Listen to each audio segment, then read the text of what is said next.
ওয়ামান আ'রাদা আন যিকরি ফাইন্না লাহু মাঈশাতান দানকা, যারা আল্লাহর থেকে মুখ ফিরিয়ে নেবে আল্লাহ তাআলা তাদের জীবনকে সংকীর্ণ করে দিবেন। এর মানে এই না যে আল্লাহ তাআলা তাকে দুনিয়ার কোনো নেয়ামতই দিবেন না।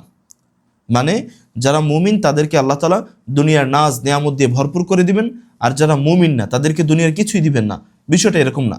মাঈশাতান দানকার মানে হলো আল্লাহ তাআলা তাকে দুনিয়ার সব কিছু দিবেন, টাকা দিবেন, বাড়ি দিবেন, গাড়ি দিবেন, নারী দিবেন, দুনিয়ার যা যা প্রয়োজন আল্লাহ দিবেন, কিন্তু একটা জিনিস দিবেন না, সেটা হলো আল্লাহর রহমতের সুকুন, যেটা দিলের মধ্যে হওয়া চাই, যেটা অন্তর থেকে ভিতর থেকে আসে, ওইটা আল্লাহ তাআলা দিবেন না।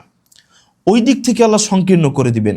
তখন দেখা যাবে কোটি টাকার গাড়িতে বসেও সে অশান্তিতে, কোটি টাকার বাড়িতে বসেও অশান্তিতে, সুন্দরী নারী নিয়েও অশান্তিতে।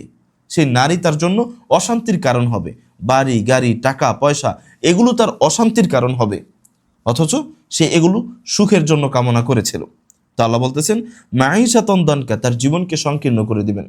অনেক মুফাসসিরিনে কেরাম এই আয়াতের ব্যাখ্যায় বলেন যে কিয়ামতের দিন বা হাসরের ময়দানে কবরের জগতে আল্লাহ তার রহমতকে তার থেকে উঠিয়ে নেবেন, এবং তার অবস্থাটা হবে এরকম যে তার জীবনটা এতই সংকীর্ণ হবে, সে যেদিকেই যাবে কোনো অনুগ্রহ পাবে না, কোনো সাহায্যকারী পাবে না।